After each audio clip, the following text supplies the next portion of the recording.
What did you see, and when did you see daylight and realize that you were be able to take that hit? We were in vision coverage, and my key was the running back, and he didn't flare out to go to the boundary, so I just kind of backed up and played the quarterback's eyes, and D-line got good pressure, made him throw it when he didn't want to. And I was just happy to be there and just jumped up and caught it, and as soon as I caught it, I was like going to the end zone. So Did the quarterback get the signs? I don't think he did. This is your guys' third pick six this season, and it's been one from each position group, with Jabari and Caleb, and now you. I mean, what is it about Coach Collins' scheme that allows for so many just game-breaking defensive plays? He just allows us to go out there and just be football players at the end of the day, man. I feel like he just lets us go out there and use our athletic ability and just allows us to play freely. So, does vision coverage mean you're spying the quarterback? Like, what does that mean? Vision coverage means like I'm in a zone drop. So I'm basically like in a zone with my eyes on the quarterback. So wherever the quarterback takes me is where I'll go. And you just follow him on that? Yeah, I just followed his eyes and kind of played it.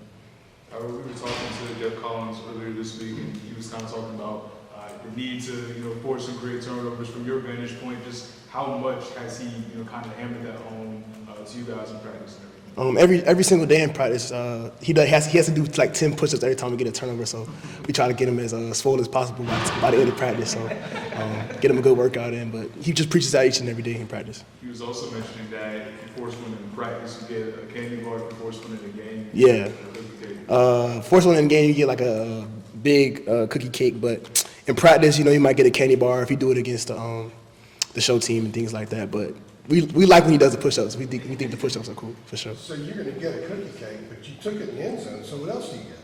I don't know. We'll see. But You got less, huh? I'm just glad we got the win at the end of the day for Do you real. remember what Jabari got? Jabari got a giant cookie cake. I don't know if he got anything else, but it was a decent sized cookie cake. What was your view of the last strip sack with Josh and Travis combining? It seemed like that was sort of the play of the game. Just amazing. Like, I feel like they've been doing great all year, but especially the second half of the season, just creating like unreal pressure on the quarterback and defeating their one-on-ones. And like I've been saying since the first game, I called them the Monstars because you can't do nothing with them. But they had a heck of a game today, the whole D-line. When you're in that vision coverage you were just talking to Adam about, how do you see things differently now with the way the front's playing as opposed to maybe 5-6 weeks ago when the front wasn't as consistent?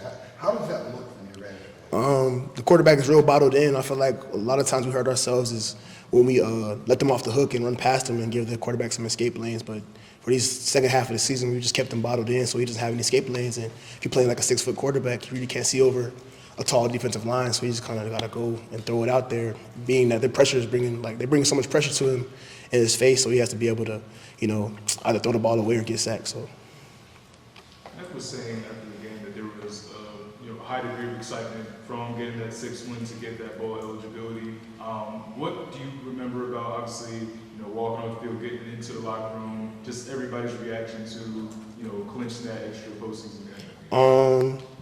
A great thing, but I feel like for us, the mindset is just to win out the rest of the games and come back and, fix the things we need to fix and get ready for Boston College in this coming week and just go on 1-0 the next week. So great, we got a bowl game, we got us some new life at the end of the season, but we still want to finish this thing the way we want to. Power, to be able to get the bowl game after going through the 4-game losing streak and some of the problems that y'all had earlier, I mean, is that a meaningful thing, do you think, for this group? I hear you when you say you want to win out, but is it a nice reward for this particular group, would you say? I feel like it's a testament to, our brother in heaven, Ty Lee Craft.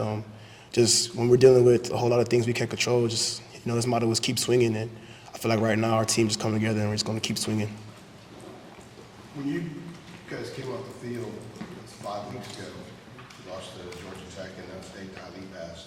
Could you imagine being here 5 weeks later, having won 3 straight, playing the way you guys are playing, being in pretty good shape to maybe close this thing out? For sure. I mean, Ty Lee Spear is with us each and every day, each and every time we step in the building.